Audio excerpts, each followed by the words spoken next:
ಇದು ಮಂಗಳೂರಿನ beetroot ಸಾಸ್ಮೆ. Beetroot ಬೇಯಿಸಿ ಸಿಪ್ಪೆ ತೆಗೆದು ಸಣ್ಣ ಮಾಡಿ ಹಚ್ಚಿಟ್ಕೊಂಡಿದ್ದೇನೆ. ಎಷ್ಟು ಸಣ್ಣ ಆಗ್ತದೆ ಅಷ್ಟು ಸಣ್ಣ ಹಚ್ಚಬೇಕು.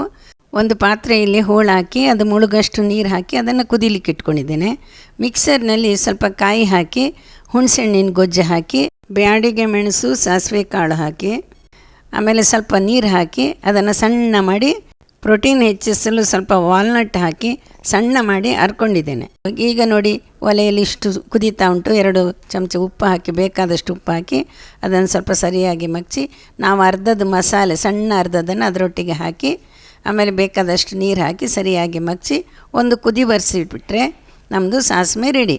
ಇದನ್ನು ಅನ್ನಕ್ಕೆ ಹಾಕಿ ಕಲಸಿ ಊಟ ಮಾಡಲಿಕ್ಕೆ ಎಷ್ಟು ರುಚಿಯಾಗಿರ್ತದೆ.